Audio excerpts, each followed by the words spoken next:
दिनै बिश्वजुरि कर'ना भाइरासनि गाग्लोबनायाव दिनै माखासे स्कुल कलेजा बन्द जाना थानो गोनां जादों जायनि थाखाय दिनै फरायसा बिथांमोना गोग्गो सोलोंथाइ लानायाव माखासे उसुबिदा नुजाथिनायखौ जों नुनो मोनदों बेनिखायनो दुलाराय बर' फरायसा आफादा बे बिथिंखौ नोजोर होनानै थाखो 10 नि फरायसा बिथांमोननि थाखाय मोनसे डिजिटेल क्लास खालामदों दा बे डिजिटेल क्लासआ सोलिफु समाव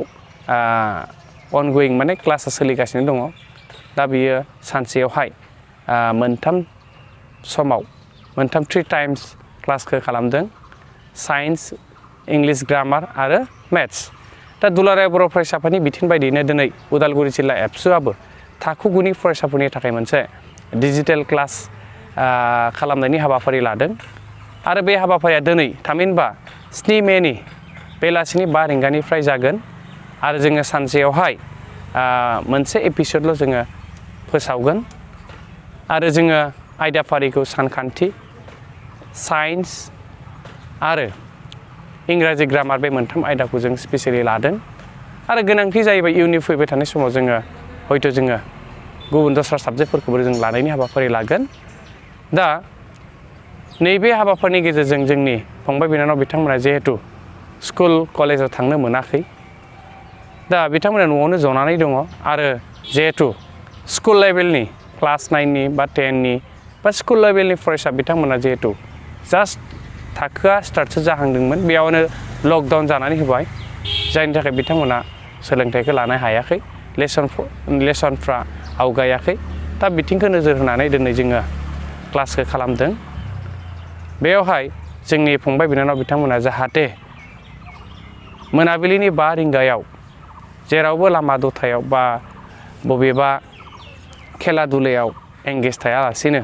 ससियेल डिस्टेन्सखौ मेनटेन खालामनानै दिनैनिफ्राय मोनाबिलिनि 5 रिंगायाव जाहाथे न'आवनो थानानै बे डिजिटेल क्लासखौ लानायनि सुजुगखौ लायो आरो बेनि गेजेरजों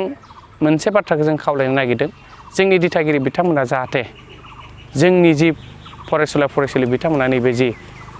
लेसनफोर फराफारिफोर डिजिटेल क्लास जे खालामनो नागिरदों बेनि गेजेरजों जाहाथे सोलोंथाइखौ लानो हायो बेनि थाखाय जोंनि दिथागिरि बिथांमोना बेबस्थाखौ खालामना होनो नांगोन नाम्बार 1 बेबस्था माने मा एन्ड्रइड मबाइल जिहेतु नांगोन बेखायनो दिथागिरि बिथांमोना गावबा गावनि मबाइल फनखौ 1 घन्टानि थाखाय गावनि गथ'नि थाखाय जाहाथे बेबस्था खालामना होयो उदालगुरि जिल्ला एबसुनिफ्राय जों बेखौनो खावलायगोन दि जोंनि दिथागिरि बिथांमोना जाहाथे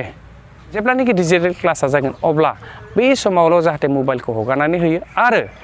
बै फरायसाजों लोगोसे बिथांमोननि दिथागिरि बिथांमोनाबो जाहाथे लोगोआव थाफानायखौ जोङो हास्थायगोन जिहेतु नैबे कर'ना भाइरासआ जिहेतु जोबाखै बारानिफ्राय बारा दिनै बारायलांबाय थानायखौ जों नुनो मोन्दों जोंनि नैबे जि बिटिसि ओनसोलाव गैयामोन नाथाय बे बिटिसि ओनसोलावबो पजिटिभ केस मोननायखौ जों नुनो मोनबाय बेखायनो साफ्रोमबो फरायसुला फरायसुलि आरो रायजो राजा नोंथांमोननिसिम मोनसे खावलायनाय जाहाथे नोंथांमोना ससियेल डिस्टेन्सखौ मेनटेन खालामो सरकारनि बिथोनलाइफोरखौ जों मानिनानै सोलियो बेखायनो